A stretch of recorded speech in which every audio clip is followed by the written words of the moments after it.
6 یا 10 مہینے تھی ان کی، قرضے چڑھ گئے، کاروبار میں نقصان ہو گیا۔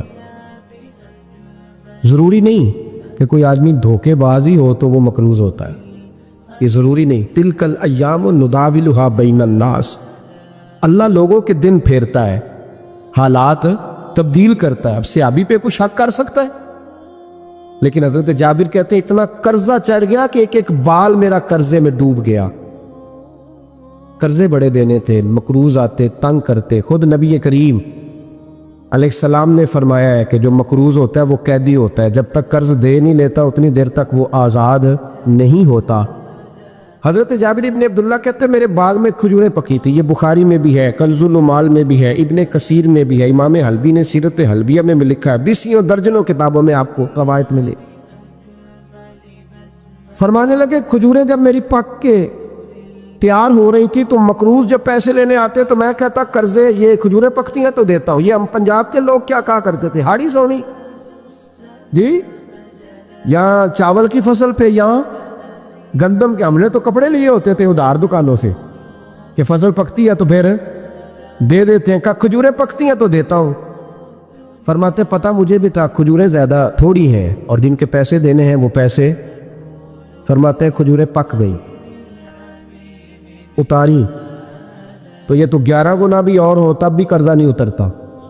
کہتے ہیں میں نے دوستوں سے، یاروں سے، رشتہ داروں سے، وہ جو کہتے ہیں نہیں کوئی حکم ہوا تو بتانا، پھر جس دن بندہ حکم بتاتا ہے اس دن کہتے ہیں آج سویرے ہی بچہ پیسے لے گیا، یہ تو 2 گھنٹے پہلے بتاتا تو تیرا کام ہنس رہے ہیں آپ بیچ بیچ میں سے، 2 گھنٹے بس لیٹ ہیں آپ، بلکہ کئی تو پونے گھنٹے کا ٹائم دیتے ہیں، کہتے ہیں پونا گھنٹہ پہلے تو آ جاتا تو تیرا کام بس، اور جب بھی آپ فون کرو سے اگلی دفعہ کریں تو پھر شاید آدھے گھنٹے کا ٹائم دے دیں کہ آدھا گھنٹہ ہو گیا تو لیٹ ہو گیا، ورنہ کام بالکل تیار تھا۔ اور ہمارے زمانے میں تو دوستی قائم رکھنی ہے تو صرف اس سے رہ سکتی ہے جسے آپ کام نہ بتائیں، حالانکہ اس دوست کا کیا مطلب، دنیا تے جو کام نہ آیا اوکھے سوکھے ویلے، اس بے فیضے سنگی کو لو بہتر یار اکیلے، کیا مطلب ہے؟ کام بتایا تو رفو چکر ہو گیا، منع کیا ہوا اس بات؟ میرے رسول کائنات علیہ السلام کے صحابی کہتے ہیں سب سے کہا پر کسی نے نہ سنی، جب میں تھک گیا نا تو میں دروازہ رسول پہ چلا گیا، یا رسول اللہ، یا رسول اللہ، یا رسول اللہ، حضور قرضے زیادہ ہیں، کھجوریں کم ہیں، یہودیوں کے پیسے ہیں وہ مانتے نہیں، نبی پاک نے فرمایا ان سے کہو تھوڑے تھوڑے لے لے باقی پھر دے، حضور نہیں مانتے۔ حضور کہہ سکتے تھے سلمان جاؤ بات کر کے آؤ، جاؤ بلال، صہیب جاؤ، کون جاتا ہے مقروضوں کی سفارش کرنے؟ کہتا ہے بھائی میں نہیں بیچ میں آؤں گا، اتنے پیسے اوہ ہو، میں اپنے موبائل فون بند کر جاتے، کو پوچھے نہ۔ لیکن نبی کریم علیہ السلام نے فرمایا سنو، خود رسول پاک، خود نبی پاک نے، حضور نے فرمایا چل میں تیرے ساتھ چلتا ہوں، چل میں تیرے ساتھ چلتا ہوں، مقروض کے ساتھ، امیر کے ساتھ نہیں، اس کے ساتھ نہیں جس نے پیسے لینے ہیں، بلکہ حضور مقروض کے ساتھ، گرے ہوئے کے ساتھ چلے، چل میں چلتا ہوں۔ یہودی تک گئے، فرمایا کچھ لے لے، یہ بیچارہ دھوکے باز نہیں الجھ گیا ہے، غربت، کچھ لے لے باقی پھر دے دیں گے۔ کہنے لگا سارے ہی لینے ہیں۔ جب اس نے بات نہ مانی تو پھر یہ اللہ کے رسول ہے نا۔ اعلیٰ حضرت فرماتے ہیں میرے کریم سے گر قطرہ کسی نے مانگا، دریا بہا دیے، دوربے بہا دیے۔ یہ دوربے کیا ہوتے ہیں؟ یہ مجھے پوچھا تھوڑے دن پہلے ایک شخص نے، آپ سنتے رہتے ہیں نا شعر، آپ تو ترجمہ پوچھتے ہی نہیں نا، کبھی پوچھ لیا کریں کہ اس کا معنی کیا ہے، کبھی پرچی لکھ لیا کریں تاکہ کوئی جب آپ سے پوچھے تو یہ دوربے کیا ہے۔ لفظ دوربے ہے ہی نہیں، اصل میں اعلیٰ حضرت کو پڑھتے نہیں نا لوگ، تو نے پتہ ہی نہیں وہ بات کتنی اعلیٰ، یہ لفظ دوربے نہیں ہے۔ اعلیٰ حضرت کہتے ہیں میرے قریب سے گر قطرہ کسی نے مانگا، دریا بہا دیے ہیں، دور بے بہا دیے۔ دور علیحدہ ہے اور بے بہا، دور کہتے ہیں ہیرے کو، ایک معنی ہیرا ہے، دور بے بہا، بے بہا کی تو سمجھ آتی ہے نا، دور بے بہا دیے ہیں یعنی ہیرے بے بہا دیے ہیں اسے۔ اب سمجھ آئیے بات کی، دریا بہا دیے ہیں، دور بے بہا دیے ہیں، یہ معنی ہے شعر کا۔ تو جب وہ نانا مانا یہودی تو نبی کریم علیہ الصلوۃ والسلام فرمانے لگے نہیں تو پھر پورے لینے ہیں؟ کہنے لگا جی پورے لینے ہیں۔ حضور فرمانے لگے کل آ جانا، سارے دے دیں گے، پورے پیسے تیرے ملیں گے، تو آ جانا۔ حضرت جابر ابن عبداللہ کو حضور نے فرمایا کھجوریں اتار کے نا تو اپنے باغ میں ڈھیر لگا اور میں آیا۔ حضرت عمر حدیث کے راوی ہے، فرماتے ہیں بس رسول پاک چل پڑے، حضور نے کندھے پہ رومال رکھا، حضور چل پڑے۔ کوئی چٹائی نہیں بچھائی، حضرت جابر کہتے ہیں، کوئی صوفہ نہیں رکھا، کوئی پھولوں کے ہار نہیں۔ حضور آئے، 2-3 چکر میرے باغ کے لگائے اور کھجوروں کے ڈھیر کے پاس بیٹھ گئے۔ فرمایا بلا جس کے پیسے دینے، بلا، اب تنگی یہ داماں پہ نہ جا، اور بھی کچھ مانگ، بلا۔ فرماتے بندے کو بلایا، حضور نے فرمایا کتنے پیسے؟ حضور اتنے درہم دینار ہے۔ فرمایا کھجوریں تولتا جا اور دیتا جا۔ فرماتے میں دیتا گیا، میں نے کہا حضور اس کے پیسے پورے ہو گئے۔ حضور مسکرا کے فرمانے لگے چل 4-5 کلو کھجوریں اضافی دے دے، کوئی عرض نہیں۔ کہتے ہیں وہ بھی دے دی۔ حضور نے فرمایا بلا دوسرے کو، فرمایا اس کو بھی بلایا، تولتا گیا، دیتا گیا، حضور پورے ہو گئے۔ نبی کریم علیہ الصلوۃ والسلام نے فرمایا چل 4-5 کلو کھجوریں زیادہ دے دے۔ کہتے ہیں قرضے بھی دے دیے، 5-5 کلو کھجوریں بھی زیادہ دے دی۔ محبوب اٹھے، کچی زمین پہ بیٹھے تھے، حضور نے لباس مبارک کو جھاڑا، رومال کندھے پہ رکھا، فرمایا میں مسجد جا رہا ہوں، وہاں آ کے مجھے خبر دینا، وہاں آ کے مجھے بتلانا کہ جب میں آیا تھا تب کھجوریں زیادہ تھی کہ جب واپس گیا ہوں تب زیادہ ہے۔ وہاں مجھے آ کے اطلاع دینی ہے، بتانا ہے مجھے، وہاں آ کے میں جا رہا ہوں، مجھے بتانا ذرا وہاں آ کے۔ حضرت جابر ابن عبداللہ کہتے ہیں میں نے کھجوریں تولی، میں تھک گیا، میں تھک گیا، ڈھیر تو چھوٹا تھا پر وزن ہی بڑا نکلا۔ کہتے ہیں میں تھک گیا، جتنی دی تھی نا اس سے زیادہ تول کے باقی پڑی رہنے دی۔ میں مسجد میں گیا، ذرا لفظ سننا حدیث کے، کہتے ہیں مسجد میں گیا، جا کے عرض کی یا رسول اللہ میں تول آیا ہوں، جب آپ آئے تھے تھوڑی تھی اور جب واپس آئے ہیں تو کئی گنا بڑھ گئی ہے۔ حضور نے پتہ کیا فرمایا؟ فرمایا یہ بات نا جو تو نے مجھے بتائی ہے، یہ بات ذرا میرے عمر فاروق کو بھی بتا، عمر بڑا راضی ہوگا، عمر کو بھی بتلا یہ بات۔ گویا نبی پاک کے معجزات کی، فضائل کی، شمائل کی باتیں جب بتائی جاتی تھیں صحابہ کے دل ٹھنڈے ہوتے۔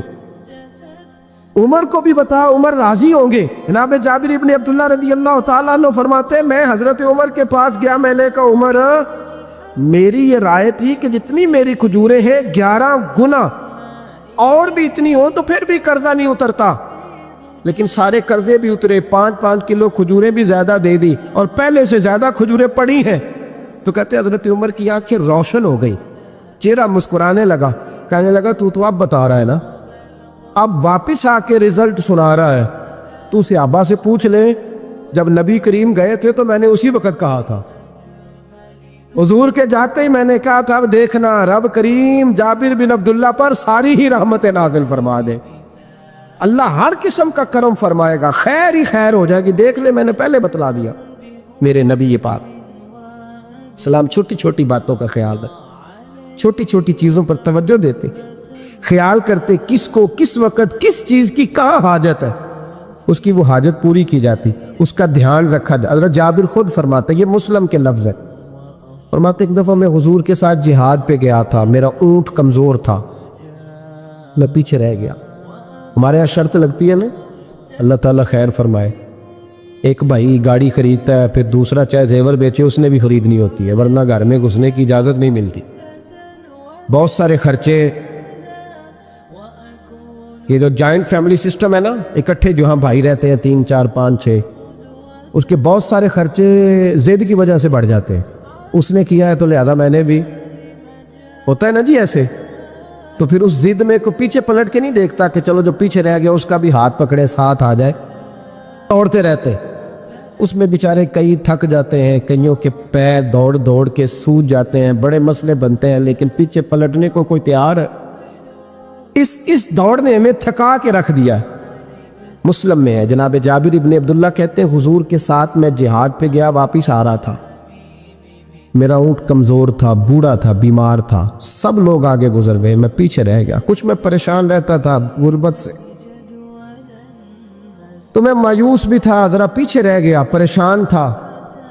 فرماتے ہیں نبی پاک نے نا 2-3 دفعہ پلٹ کے دیکھا، ادھر دیکھو، میں نے اپنی زندگی میں بڑے لوگ دیکھے ہیں، وہ امیروں میں چلے گئے، پیچھے پلٹ کے انہوں نے غریبوں کو کبھی نہیں دیکھا کہ وہ ایک دوست ہوتا تھا ہمارا جو ماڑا ہے، غریب ہے، پلٹ کے نہیں دیکھا۔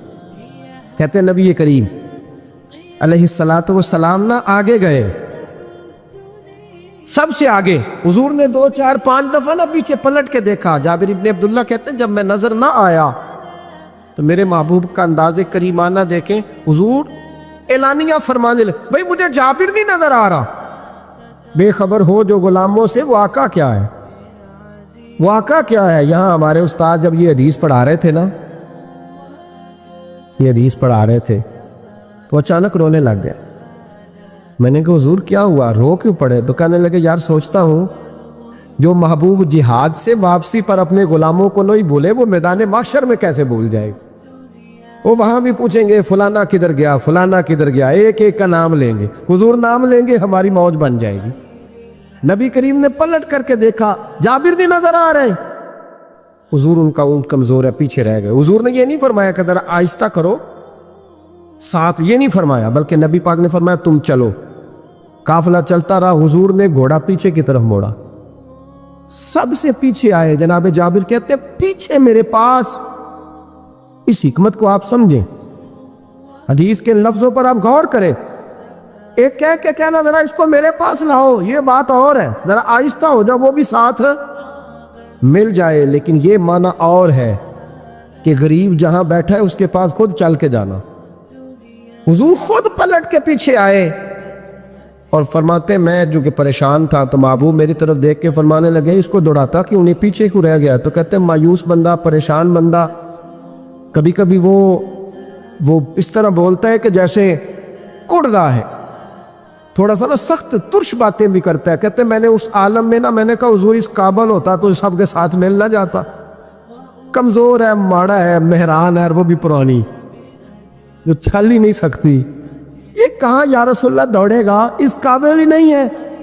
حضور اس قابل ہوتا تو قافلے کے ساتھ نہ ہوتا۔ کہتے ہیں حضور نے میری طرف توجہ فرمائی، میں باتیں کر رہا تھا اپنے اندر کی پریشانی کی تو حضور مسکراتے جا رہے۔ حضور کے ہاتھ میں چھڑی تھی، فرمانے لگے ایسے ہی تو باتیں کر رہا ہے۔ نبی پاک نے اونٹ کی پشت پہ چھڑی لگائی اور فرمایا تو دوڑتا کیوں نہیں؟ بڑے ہلکے سے مسکرا، اوے تو دوڑتا کیوں نہیں؟ تو جناب جابر ابن عبداللہ کہتے ہیں جو سب سے پیچھے تھا نا وہ سب سے آگے نکل گیا، وہ دوڑتا گیا، دوڑتا۔ فرماتے ہیں میرا چہرہ بھی عجیب سا، لوگ میرے انداز دیکھیں کہ یہ کیسے آگے نکل گئے، کیسے، کبھی نہ سوچ یہ کیسے نکل گیا، بس سمجھ لے آگے وہی نکلا ہے جسے مصطفیٰ کی تھبکی مل گئی ہے۔ تو یہ نہ کہ سیاست کر گیا، چلاکی کر گیا، بس تھبکی مل گئی تو بات بن گئی۔ کہتے ہیں میں نکل گیا آگے، حضور کی تھبکی جو ملی تھی۔ حضرت جابر ابن عبداللہ کہتے ہیں حضور گھوڑا دوڑا کے میرے پاس آئے، خود حضور نے میرا اونٹ تیز کرایا نبی پاک کی برکت سے۔ تو قریب آ کے فرمانے لگے ٹھہر جا یار، ہم بھی تیرے قافلے میں، ہمیں بھی ساتھ لے لے۔ فرماتے اب تو میں رو ہی پڑا کہ خود بھیک دے، خود ہی کہے منگتے کا بھلا ہو، ٹھہر جا یار ہمیں بھی ساتھ لے لے۔ جناب جابر ابن عبداللہ رضی اللہ تعالیٰ عنہ فرماتے ہیں کہ جگہ پڑاؤ کیا، رکے، ٹھہرے کھانے پینے کو، نماز پڑھنے۔ نبی کریم نے مجھے بلایا، میں حاضر ہوا تو کہا یا رسول اللہ حضور حکم۔ تو محبوب فرمانے لگے جابر یار تیرا اونٹ میں نے نرالا ہی دیکھا، بوڑھا ہو کے سب سے آگے نکل جاتا ہے، بیمار ہو کے، کمزور ہو کے۔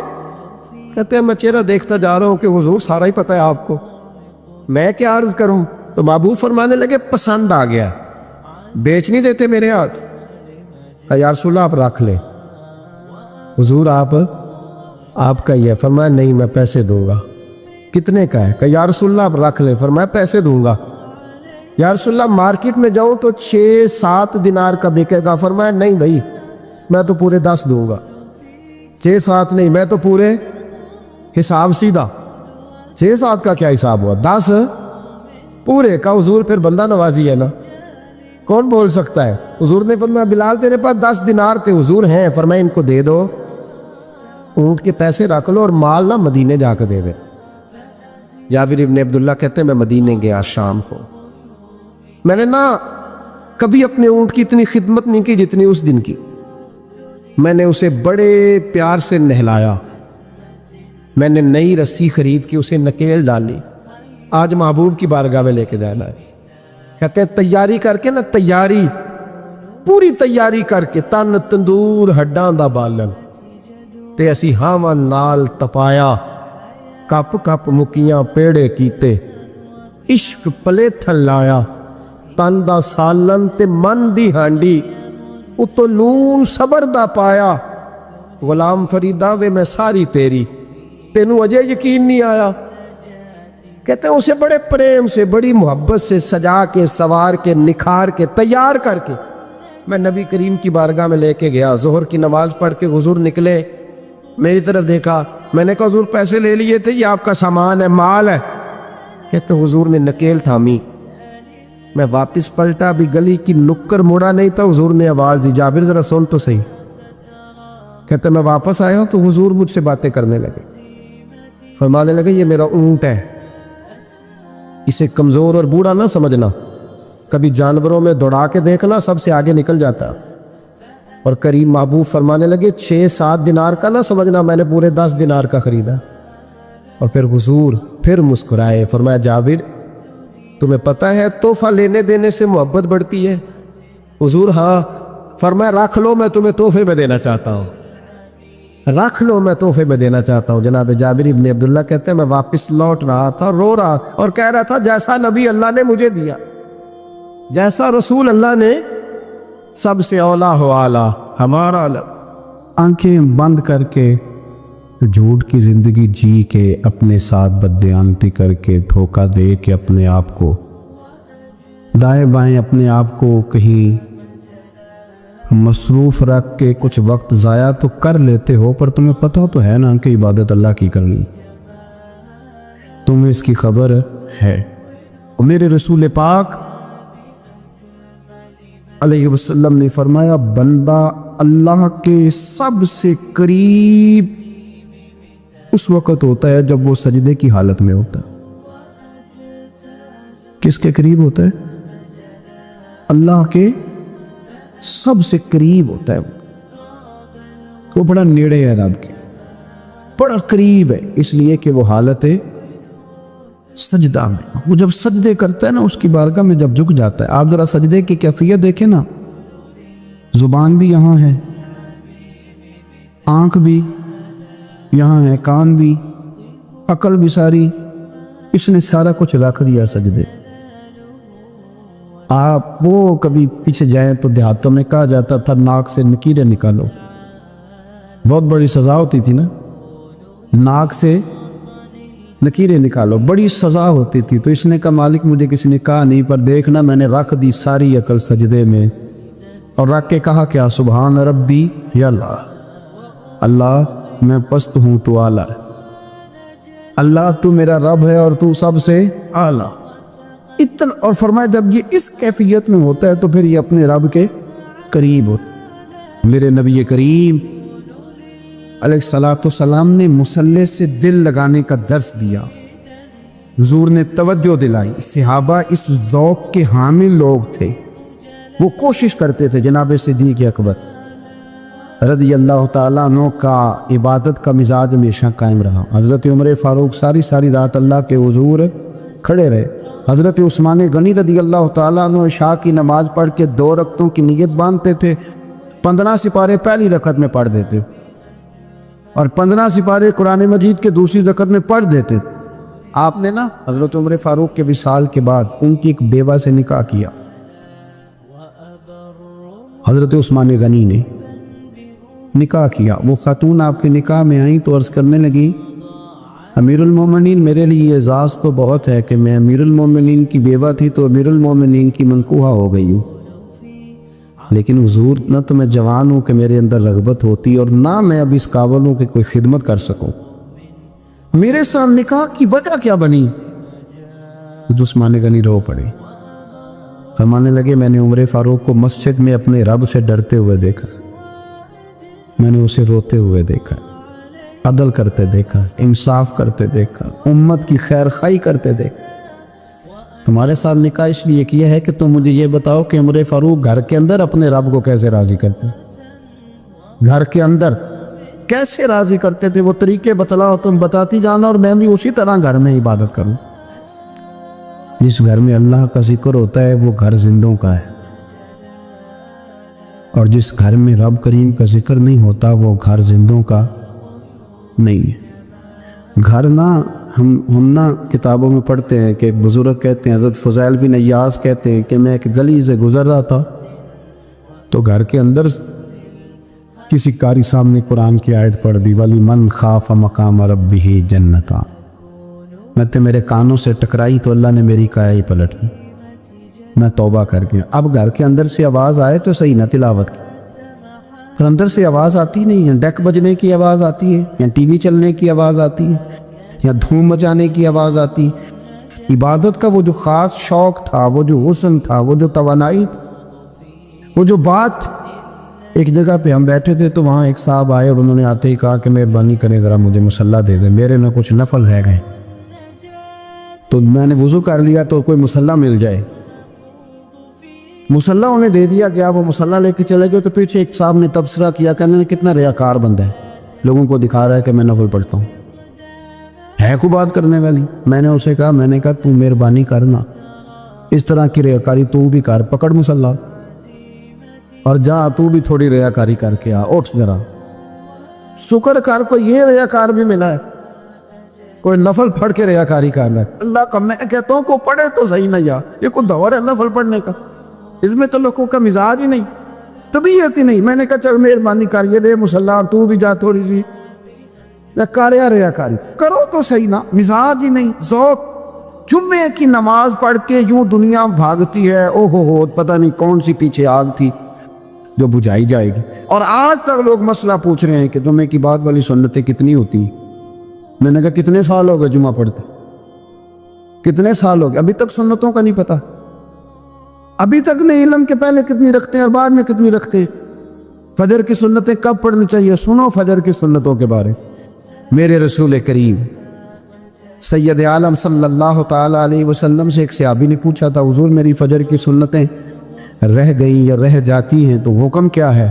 کیا انداز ہے حضور کا؟ بخاری مسلم کے لفظ سنو، حضور سید عالم صلی اللہ علیہ وسلم فرمانے لگے، اس نے کیا پوچھا تھا؟ حضور جواب کیا دیتے؟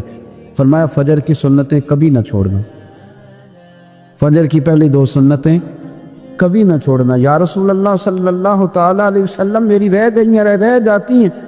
فرمایا فجر کی 2 سنتیں نہ چھوڑنا، فرمایا فجر کی پہلی 2 سنتیں مجھے دنیا اور دنیا کے اندر جو کچھ ہے وہ سب سے زیادہ پیاری ہے۔ فجر کی 2 سنتیں دنیا اور دنیا میں جو کچھ ہے مجھے وہ سب سے زیادہ پیاری ہے، اس لیے فجر کی سنتیں نہ چھوڑ۔ اپنا ذوق، اپنی طبیعت، ہم نے نا ذوق غلط بنا لیا۔ اگر 20 بندے کہہ بھی دیں گے تو نے بڑی شاندار تلاوت کیا تو کیا اس سے بنے گا؟ 100 بندہ کہہ بھی دے تیری کیا بات ہے، کیا بات ہے نعت خاں کی، کیا بات ہے علامہ صاحب کی، پیر صاحب کی، پیر مہر علی شاہ صاحب رحمۃ اللہ علیہ۔ آپ تشریف فرماتے تو آپ کے ایک ہی بیٹے بابو جی جن کو کہا جاتا ہے، جس دن صاحبزادے پیدا ہوئے تو خادم نہ وہاں سے نکلا۔ ان لوگوں کے شوق اور طرح کے تھے نا، تو ان کی توجہ بھی اپنے شوق کی طرف رہتی، تو خادم نکلا اندر سے، پیر صاحب مبارک ہو، پیر صاحب مبارک ہو، پیر صاحب مبارک ہو، پیر صاحب مبارک ہو، شور کر رہا ہے۔ تو پیر صاحب کو وجد ہو گیا، اللہ اکبر، اللہ اکبر، اللہ، کیا ہوا؟ کس کی مبارک دے رہے ہو؟ اس کی حضور اللہ نے بیٹا دیے۔ تو آپ فرمانے لگے اچھا حضور آپ کیا ہوا، آپ تو پریشان ہو گئے۔ فرمانے لگے جب تو نے 3 دفعہ کہا نا مہر علی کو مبارک ہو تو میں سمجھا تھا شاید تجھے کسی نے بتا دیا ہے کہ مہر علی سے اللہ راضی ہو۔ میں سمجھا تھا کہ شاید تو یہ خبر لے کے آیا ہے کہ کسی نے بتایا ہے کہ مجھے آج خبر ملی ہے کہ مہر علی سے رب اچھا پتر ہوا ہے، الحمدللہ اللہ کا شکر ہے، پر میرے لیے مبارک کا دن وہ ہوگا جب میرا رب کہے گا کہ میں مہر علی سے راضی، میرے محبوب کہیں گے کہ میں مہر علی سے۔ آپ بات کو سمجھیں، شوق ہی کسی اور طرف تھا، دل ہی کہیں اور لگا ہوا تھا، طبیعت ہی کہیں اور مائل تھی۔ کوئی وظیفہ پوچھتے تھے تو پڑھتے تھے وہ لوگ، کچھ اللہ اللہ انہیں بتائی جاتی تھی تو کرنے کا ذوق رکھتے تھے، طبیعت تھی، قائل تھے۔ حضرت ربیع کہتے ہیں میں بڑی دور سے سفر کر کے گیا حضرت اویس کرنی سے ملنی، بڑی دور سے، اور جب میں پہنچا تو فجر کا وقت تھا، تو حضرت اویس کرنی کو میں نے پا لیا، تو وہ نماز پڑھ کے نا قرآن شریف لے کے بیٹھ گئے۔ فرماتے ہیں اشراق چاشت کا وقت ہوا تو نفلوں کی نیت باندھ لی۔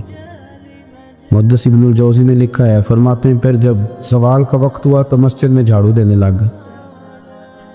زور کی نماز پڑھ کے تو عصر کی تیاری تک وہ مسجد میں بیٹھے رہے، اور میرے نبی پاک علیہ السلام نے فرمایا جو نماز کے انتظار میں بیٹھا ہو وہ نماز ہی میں ہے، وہ نماز ہی میں ہے۔ فرمایا میری دنیا، میری امت کی جو رہبانیت ہے نا وہ اتنی ہے کہ نماز کا انتظار کرے، اذان کے بعد نماز کا یہ راہب ہے، یہ اس وقت چھوڑ کے بیٹھے ہیں ذرا۔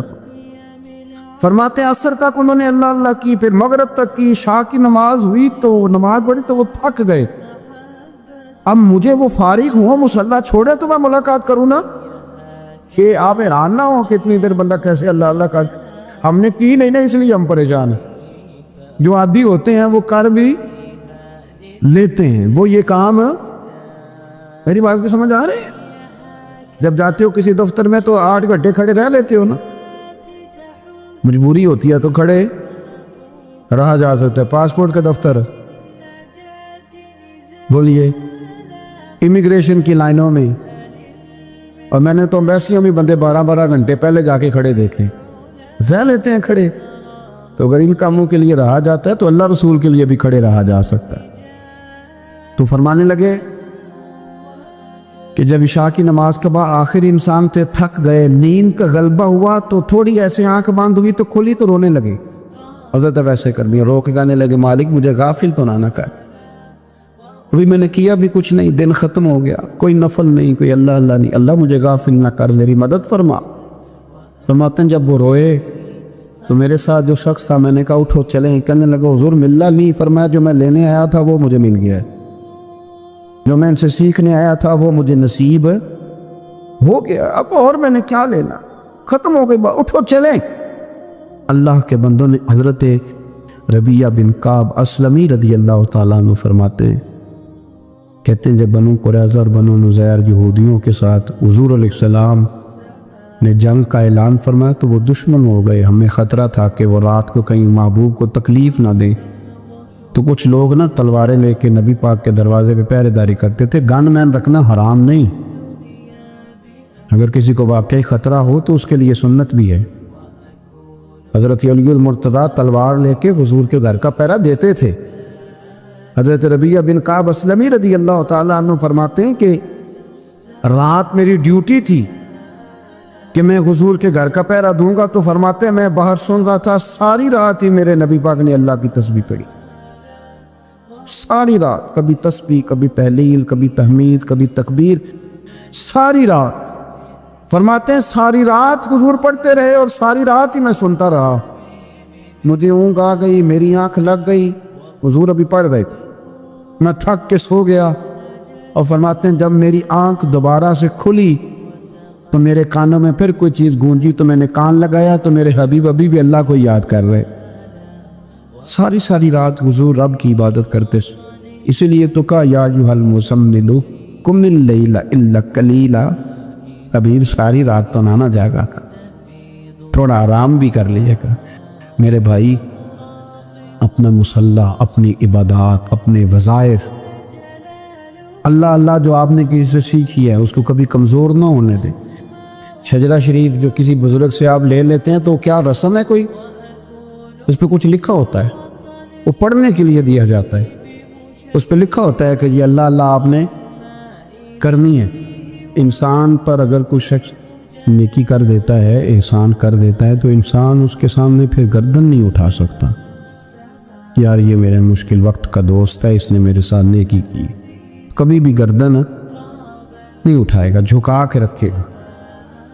تو اگر عام کوئی نیکی کر دے تو اس کے سامنے انسان کبھی گردن نہیں اٹھاتا، تو جو رب ساری نعمتیں عطا فرمائے، جو کہے کہ تیری تخلیق میں نے کی، تجھ سے پہلوں کو بھی پیدا میں نے کیا، تیرے لیے زمین کا بچھونا بھی میں نے بچھایا، آسمان کی چھت بھی میں نے لگائی، تیرے لیے زمین سے ساری اناج کو، پھل کو، کھیتیوں کو نکالا بھی تیرے لیے۔ اب تو اس طرح کر کہ تو میری عبادت کر، تو میری بارگاہ میں جھک جا۔ بہت سارے نشے لوگوں کو لگے ہوئے ہوتے، ہر آدمی کوئی نہ کوئی نشہ کرتا ہے، کوئی دولت کا کرتا ہے، کوئی شہرت کا کرتا ہے، کوئی اپنی تعریف کا نشہ کرتا ہے، دو چار لوگوں سے تعریف سن کے مطمئن ہو جاتا ہے۔ ناراض تو نہیں ہوگے اس جملے سے؟ آپ کرتے ہیں لوگ دولت کا نشہ بھی۔ یہ جب نقصان ہوتا ہے تو بندے بیمار نہیں ہو جاتے؟ پیسے ڈوب جاتے ہیں تو لوگ بیمار نہیں ہو جاتے؟ تو اس کا مطلب یہ ہوتا ہے کہ نشہ ٹوٹ گیا ہے۔ اب بہک ہوئے ہیں نا تھوڑے سے تو کانپتے ہیں، تڑپتے ہیں، پریشان۔ نشہ ہی اسی طرح ہی کرتا ہے نا، نہیں ملتا تو پریشان ہوتا ہے۔ یہ سارے نشے ہیں، مختلف قسم کا نشہ۔ ہم مانتے نہیں اس بات کو، تسلیم نہیں کرتے، کیونکہ تسلیم کرنا بڑا مشکل کام ہے۔ اس کے لیے تو بڑی ساری چیزیں جو ہے وہ دبوچ کے اور بڑی سارے رستے پھلانگ کے آنا پڑتا ہے، تو بڑا مشکل ہے ماننا، ورنہ کرتے ہیں ہم، ہمارا مزاج ہے۔ یہ گھومنے پھرنے کا، دنیا دیکھنے کا بھی ایک نشہ ہے، یہ بہت ساری باتیں کرنے کا بھی ایک نشہ ہے، گپ شپ کا بھی ایک نشہ ہے۔ دو چار لوگوں کی جب تک پگڑیاں نہ کھول لیں، بعض لوگوں کو نیند نہیں آتی۔ یہ غیبت کا، چغلی کا، بددیانتی کا، یہ بھی ایک نشہ ہے۔